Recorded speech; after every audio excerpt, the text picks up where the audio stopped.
Hello दोस्तों, एक बार फिर से आपका बहुत बहुत स्वागत करते हैं हमारे YouTube चैनल विपिन इंसा में। तो चलिए दोस्तों, आज हम आपको क्षेत्रफल, आयतन और परिमाप का यह दूसरा भाग पढ़ाने जा रहे हैं। आपको याद होगा कि हमने इससे पिछले भाग में आपको सारे इस चैप्टर से संबंधित फॉर्मूले लिखवाए थे। उम्मीद करते हैं कि आपको फॉर्मूले समझ में आए होंगे। अब उन्हीं फॉर्मूलों के आधार पर जो भी सवाल आपके सामने आपका एग्जामिनर किस तरीके से बनाएगा, आपको इस चैप्टर से संबंधित जितनी भी समस्या एग्जाम में होंगी उन सारी समस्याओं का निपटारा आज हम इस भाग में कोशिश करेंगे कि ज्यादा से ज्यादा हल कर सकें आपकी उन समस्याओं को। ठीक है दोस्तों, तो चलिए वक्त जाया न करते हुए आज का यह वीडियो हम शुरू करते हैं। तो देखिए, अगर आपका एग्जामिनर इस तरीके का सवाल आपके सामने रख देता है एग्जाम में, तो आप उसको वहां पर कैसे हल करोगे। और एक बात और याद रखना दोस्तों कि अगर आपके फॉर्मूले याद हैं, क्योंकि मैंने पहले ही बताया था कि ये चैप्टर फॉर्मूला बेस है, अगर आपके फॉर्मूले याद होंगे तो ही आप इसको हल कर पाओगे, अदरवाइज आप इस सवाल को हिला भी नहीं सकते किसी भी कीमत पर। ठीक है, तो चलिएगा। अब देखिए, एक आयताकार खेत की लंबाई और चौड़ाई में 3:2 का अनुपात है। यदि खेत का परिमाप 100 मीटर हो तो उसकी लंबाई बताइएगा कितनी होगी। तो दोस्तों बिल्कुल बेसिक तरीके से समझाऊंगा इसका, और इन सवालों में कोई ट्रिक नहीं लगती, कुछ नहीं लगता। अगर फॉर्मूला याद है तो आप सवाल हल करोगे, नहीं तो हल नहीं होंगे।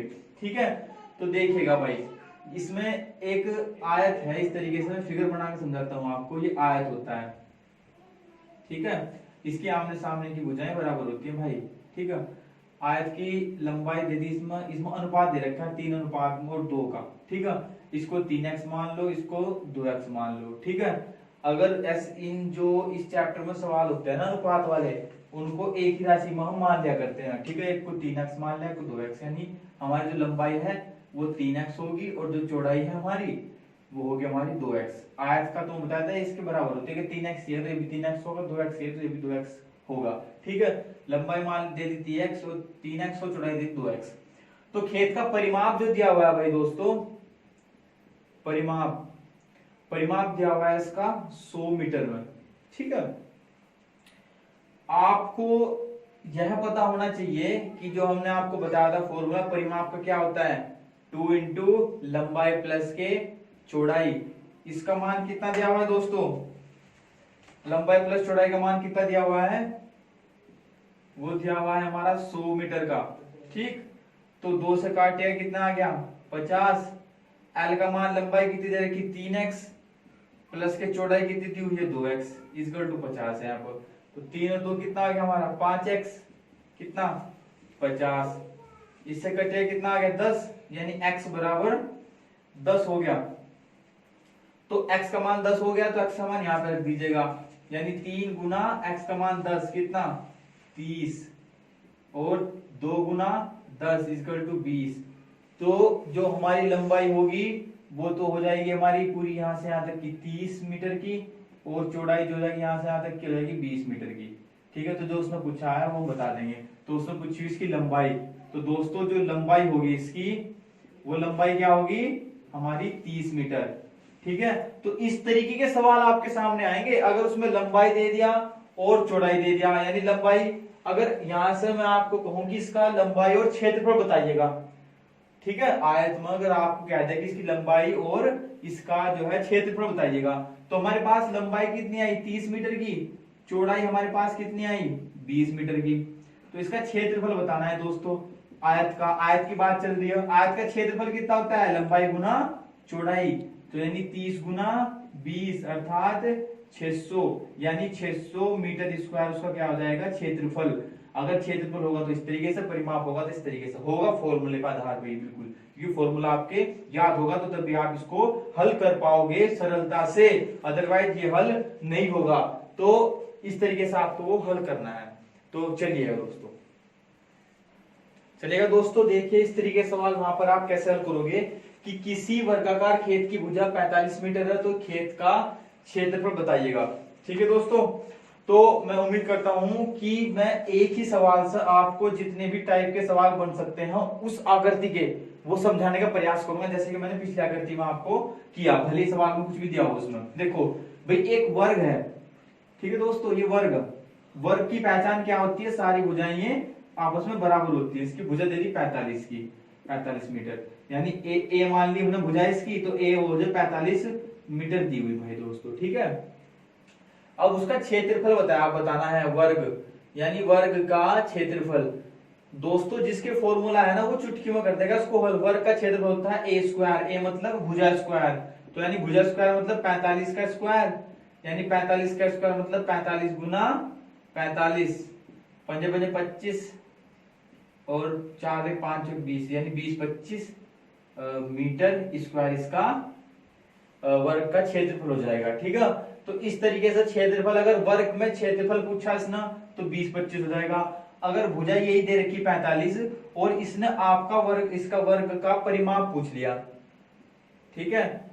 वर्ग का परिमाप दोस्तों 4a होता है, आपको बताऊंगा, यानी 4a पता होना चाहिए आपको, यानी 4 गुना a मतलब उसकी भुजा होती है, तो यानी 45 होगी, तो यानी 4 पंजे 20, 4 चौके 16 और 17 और 18, यानी 180 मीटर। 4 पंजे 20 यानी 2 हो गया, और 4 चौक 16 और 2 18, यानी 180 मीटर उसका परिमाप आ गया, ठीक है। अगर दोस्तों आपसे वो इस वर्ग का विकर्ण पूछ ले, यानी विकर्ण क्या होगा, अगर भुजा 45 दी हुई है, ठीक है, तो विकर्ण क्या होता है दोस्तों, वो होता है हमारा √2a, तो यानी a का मान कितना, यानी √2 गुना a का मान 45, यानी अर्थात 45√2 मीटर उसका क्या होगा, विकर्ण होगा। तो यानी वर्ग से संबंधित आपको वो इन्हीं तरीके के सवाल पूछ सकता है, यानी वर्ग का क्षेत्रफल भुजा स्क्वायर, वर्ग का परिमाप 4a, विकर्ण क्या होगा √2a। तो इस तरीके के सवाल आपसे पूछेगा भाई, a का मान यहाँ पर कुछ भी लग सकता है वो, ठीक है। तो आपको बस फॉर्मूले पता होने चाहिए कि इनका फॉर्मूला क्या हो, तो आप सवाल हल कर सकते हो दोस्तों, ठीक है। उम्मीद करता हूं कि आपको ये चीज समझ में आ रही होगी, ठीक है। तो चलिएगा दोस्तों अगला आकृति देखते हैं। देखिएगा दोस्तों, अब भाई आपका जो एग्जामिनर है वो थोड़ा तेज हो गया, ठीक है। वो आपको ऐसा सवाल दे देगा, यानी अभी तक मैंने वर्ग और आयत पढ़ाया था, दो दो दो भी उठाए थे। अब वो आपका जो एग्जामिनर होगा थोड़ा होशियार हो गया, वो तेज हो गया। अब वो आपको आयत और वर्ग को मिक्स करके ऐसा सवाल बना कर देगा कि आप कहोगे ऐसा कैसे हल होगा। लेकिन अब आप ये वीडियो देखोगे तो आप अपने एग्जामिनर से भी तेज हो जाओगे, तो एक कदम आगे हो जाओगे। कैसा हल करोगे, देखो, किसी आयत की लंबाई चौड़ाई क्रम से 35 मीटर और 30 मीटर है, इसमें से 5 मीटर भुजा की कितनी वर्गाकार क्यारियां बनाई जा सकती हैं।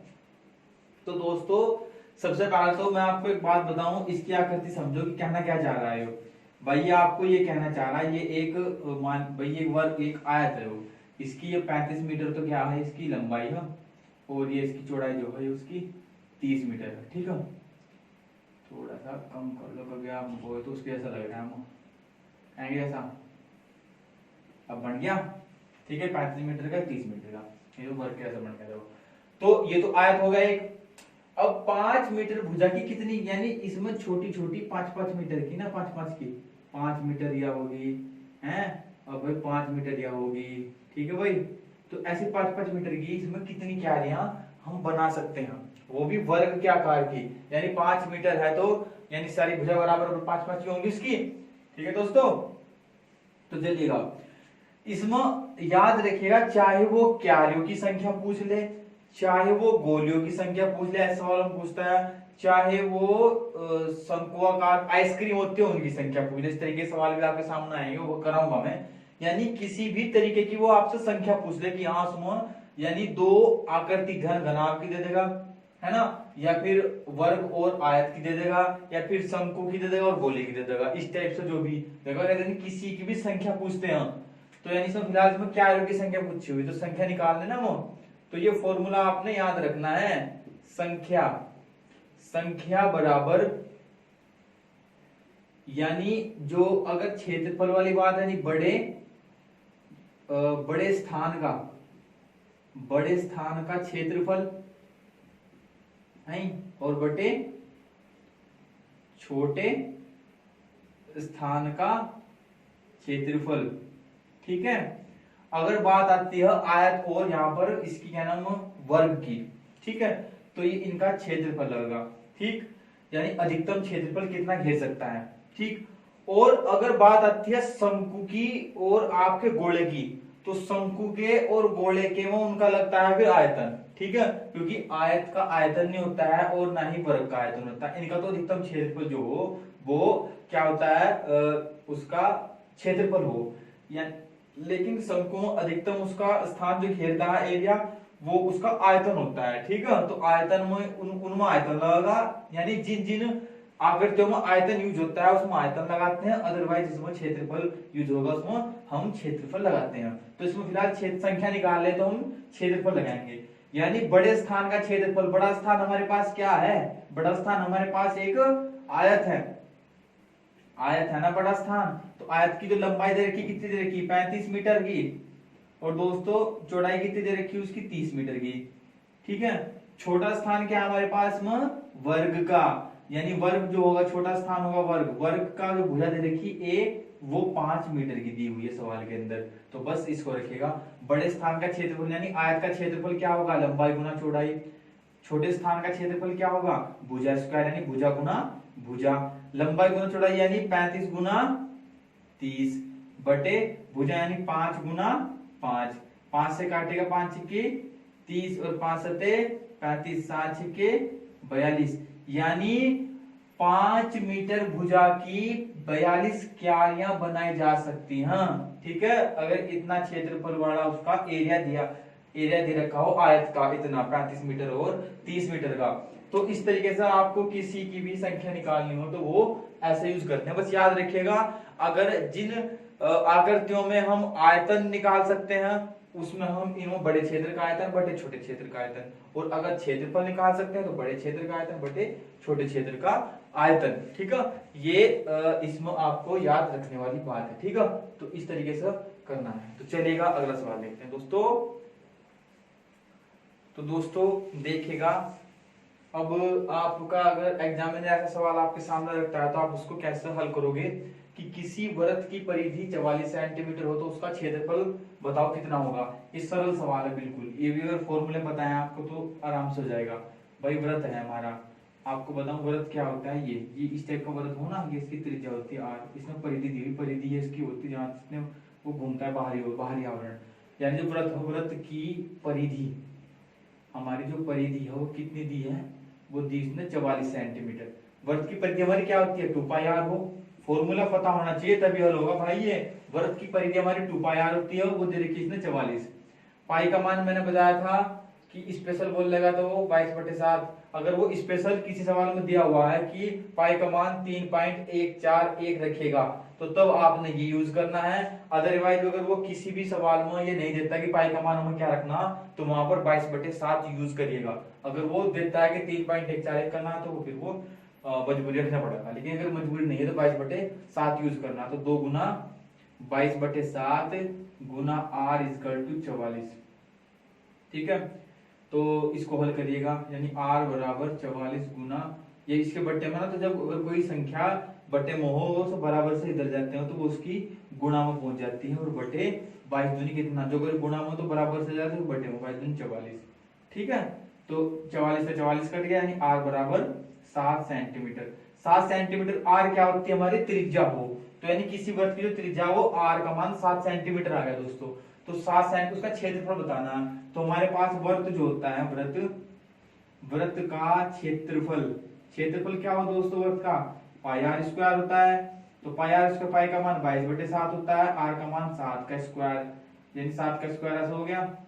तो यानी 22/7 गुना 7, इसका मतलब 7 कर देंगे, एक साथ 7 कट गया, तो यानी कितना बच गया 22 गुना 7, यानी 7 दूनी 14 का 4 हासिल लग गया 1, और 7 दूनी 14 और 1 15, यानी 154 सेंटीमीटर स्क्वायर। एक बात याद रखिएगा, अगर क्षेत्रफल की बात होती है तो वो सेंटीमीटर स्क्वायर में होगा, और अगर परिमाप की बात होती है तो वो सेंटीमीटर में होता है, ठीक है। और उसका परिमाप एक परिधि से डिनोट करते हैं, ठीक है। और लंबाई जो होगी उसको भी मीटर या सेंटीमीटर में होगी आपकी।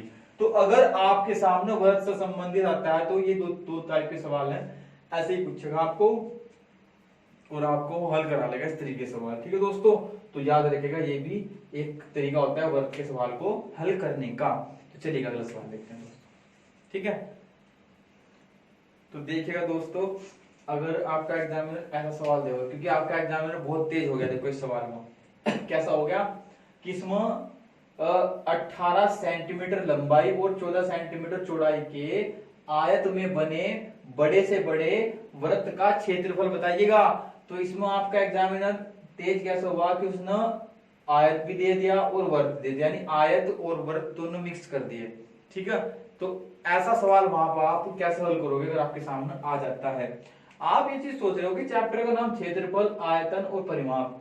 तो भाई दोस्तों, सबसे पहले हम क्षेत्रफल का पूरा एरिया कवर करेंगे, फिर आयतन का करेंगे और फिर परिमाप का करेंगे। ठीक है, इस तरीके से हमने सोचा कि अलग अलग ना करके वो एक में ही सेटअप कर देंगे इसका। ठीक है, तो ये बात समझ में आया ना। तो आयत इसमें बड़े से बड़े जो है वृत्त का क्षेत्रफल हमें बताना है। ठीक है दोस्तों, तो चलिएगा, तो इसमें क्या करना है आपने कि जो 18 सेंटीमीटर लंबाई है, सबसे पहले इसमें एक आयत बनाओ, बना देंगे हमने आयत की। इसकी जो 18 सेंटीमीटर तो दे दी इसने, इसकी लंबाई चौड़ाई दे दी 14 सेंटीमीटर। इसमें इसके अंदर एक क्या बना दिया इसने, एक ये बना दिया इसने वर्त बना दिया। ठीक है, गोल हुआ वर्त। ठीक है, ये बना दिया। अब इसने कहा है कि बने बड़े से बड़े, यानी बड़ा सा बड़ा वर्ग जो होगा उसका क्षेत्रफल कितना होएगा। ठीक है, तो आपको मैं एक जानकारी देना चाहूंगा यहाँ पर, ध्यान से सुनिएगा। यानी उसमें अगर आयत की बात होती है, यानी जो आयत की चौड़ाई होगी, ठीक है, यानी जो जिस भुजा जो आयत की चौड़ाई होगी, चौड़ाई जो होगी जो उसके अंदर वृत्त बनेगा, आयत के अंदर वह जो चौड़ाई होगी वो उसके व्यास का काम करेगी, वृत्त के। यानी वृत्त का जो व्यास होगा पूरा पूरा टोटल, ये पूरा वृत्त का व्यास, यानी जो व्यास होगा वृत्त का वो 14 सेंटीमीटर होगा। यानी याद रखिएगा कि जो उसकी चौड़ाई होगी, चौड़ाई हमेशा वृत्त का व्यास का काम करेगी अगर किसी आयत के अंदर जो है वृत्त बना हुआ। ठीक है, या किसी कोई सी भी आकृति है वो उसके अंदर अगर बना हुआ, तो जो उसकी चौड़ाई होगी वो उसका व्यास का काम करेगी। ठीक है, तो व्यास 14 सेंटीमीटर होगा। तो उसमें व्यास क्यों चाहिए हमें, क्योंकि वृत्त है, वृत्त में व्यास ही होती है। अगर व्यास 14 सेंटीमीटर तो त्रिज्या कितनी होगी, यानी त्रिज्या इसकी आधी हो जाएगी, यानी 7/2 यानी 2 × 14 यानी 7 सेंटीमीटर क्या हो जाएगी उसकी त्रिज्या, यानी आर का मान 7 सेंटीमीटर हो जाएगा दोस्तों। ठीक है, तो इसमें क्या करना है कि बड़े से बड़े वृत्त का क्षेत्रफल बताना है हमें वृत्त का। ठीक है, तो वृत्त का क्षेत्रफल, वृत्त का क्षेत्रफल क्या होता है, πr²। पाई का मान कितना रखेंगे 22/7, क्योंकि इसमें कोई शर्त नहीं दी, गुना 7 का स्क्वायर करेंगे हम, यानी 22/7 गुना 7 × 7 = 49, 7 × 7 = 7 आ गया, 22 × 7 = 154 सेंटीमीटर, ये है ना इसका स्क्वायर। तो इस तरीके से याद रखना है कि लंबाई का कोई रोल नहीं होने का इस सवालों में। अगर उसके अंदर एक वृत्त बना हुआ आयत के, तो उसकी जो चौड़ाई होगी उसके व्यास का काम करेगी। तो इस तरीके से आप उसको जो त्रिज्या निकाल करके उसका क्षेत्रफल πr² करके वो हल कर देना है दोस्तों। ठीक है, तो अगर ऐसा सवाल आता है तो उसको पेपर में आप ना इस तरीके से बैठ करके हल करना है दोस्तों। ठीक है, तो चलिएगा देखिएगा दोस्तों, अगर इस तरीके से सवाल आपके सामने आते हैं तो आप वहां पर कैसे हल करोगे। देखो कि 14 सेंटीमीटर त्रिज्या वाले त्रिज्याखंड का क्षेत्रफल ज्ञात करना जिसका कोण 90 डिग्री का हो। ठीक है, तो इसमें क्या करते हैं, एक वृत्त होता है दोस्तों। सबसे पहले मैं आपको बताऊं त्रिज्याखंड क्या होता है। तो त्रिज्याखंड ये होता है हमारे यहाँ पर। ठीक है, एक जो केंद्र हो वृत्त का, एक ये इस तरीके से हमने एक त्रिज्या खींच, एक त्रिज्या हमने खींच दी है। ठीक है, ये होती है हमारी एक चाप की लंबाई। ठीक है, तो जो ये एरिया होगा सारा ये इसको बोलते हैं हम त्रिज्या खंड। ठीक है दोस्तों, क्या बोलते हैं इसको हम त्रिज्या खंड। यहां पर एक मान होता है थीटा, वो होता है हमारा कोण। ठीक है, और जो ये होती है हमारी ये होती है हमारी चाप की लंबाई, चाप की लंबाई। ठीक है दोस्तों, और इसमें जो ये इसका आंतरिक एरिया हो गया ये वाला, ये तो होता है त्रिज्याखंड, ये चाप की लंबाई। और जो ये बाह्य एरिया होगा इसको बोलते हैं हम वृत्तखंड, वृत्तखंड, ठीक है, वृत्तखंड यानी त्रिज्याखंड, ये त्रिज्याखंड होगा, ये वृत्तखंड होगा पूरा, बाह्य वृत्तखंड यानी बाह्य वृत्तखंड, ये आंतरिक त्रिज्याखंड, ठीक है, ये होगा दोस्तों। तो इसमें आपने क्या करना है, इसमें क्या कहा कि त्रिज्याखंड का क्षेत्रफल बताना हमें। तो भाई दोस्तों जो त्रिज्याखंड होता है हमारा, त्रिज्याखंड का जो क्षेत्रफल होगा, फॉर्मूला त्रिज्याखंड के क्षेत्रफल का याद रखना, थीटा बटे 360 पाई आर स्क्वायर, ठीक है। और अगर चाप की लंबाई का फॉर्मूला पूछ दिया जाए, यानी चाप की लंबाई का फॉर्मूला पूछ दिया जाए, वो भी त्रिज्याखंड के क्या होगा यहाँ पर, ये कि त्रिज्याखंड के चाप की लंबाई का फॉर्मूला थीटा बटे 360 2 पाई आर, 360 थीटा बटे 360 2 पाई आर, ये त्रिज्याखंड के चाप की लंबाई होगी, ठीक है दोस्तों। तो ये दो फॉर्मूले आप इसमें याद रखिएगा। तो इसमें हमें सिर्फ ये पूछा होगा कि त्रिज्याखंड का क्षेत्रफल कितना, तो क्षेत्रफल के लिए फॉर्मूला दोस्तों ये होता है। तो थीटा का मान इसमें कितना दिया है, 90 डिग्री, तो क्षेत्रफल 90 रखिएगा थीटा की जगह बटे 360, गुना पाई का मान हमें वही 22/7 रखना है, गुना आर का मान कितना है, आर हमारी 14 सेंटीमीटर त्रिज्या होती है, आर का मान दिया हुआ है इसमें 14 सेंटीमीटर दोस्तों। तो आर का मान 14 सेंटीमीटर, 14 का स्क्वायर तो मतलब 14 गुना 14 कर दूं, 7 से काटेगा 7 दूनी 14, इससे कटेगा 9 चौके 36, 4 आ गया, 2 से काटेंगे 2 दूनी 4, फिर 2 से काटेंगे 2 सते 14 और 22 सत्ते कितना 154 सेंटीमीटर स्क्वायर इसका आंसर होगा त्रिज्याखंड के क्षेत्रफल का। ऐसी अगर हमें चाप की लंबाई चाहिए इसी सवाल में, तो आर की जगह हम क्या रख देंगे यहाँ पर 14 पाई की जगह 22/7 और थीटा की जगह 90, तब उसको हल कर लेंगे तो तब भी यही आ जाएगा दोस्तों, ठीक है। तो अगर त्रिज्याखंड से संबंधित आपके सामने आपका एग्जाम में सवाल डालते हैं तो आपको इन फॉर्मूले में रख करके उसको हल कर देना है, ठीक है दोस्तों। तो आज जितने भी हमने आपको सवाल बताए वो सारे क्षेत्रफल के थे। अगली वीडियो में हम आपको आयतन वाले बताएंगे, फिर उससे अगली वीडियो में आपको हम परिमाप वाले बताएंगे। तो उम्मीद करता हूं कि आपको ये सवाल समझ में आए होंगे दोस्तों, और जितना भी फॉर्मूले ज्यादा से ज्यादा याद रखोगे तो आपके वो सब समझ में आ जाएगा, ठीक है। तो अगली वीडियो के लिए आप इंतजार कीजिएगा, तब तक के लिए नमस्कार, सब है।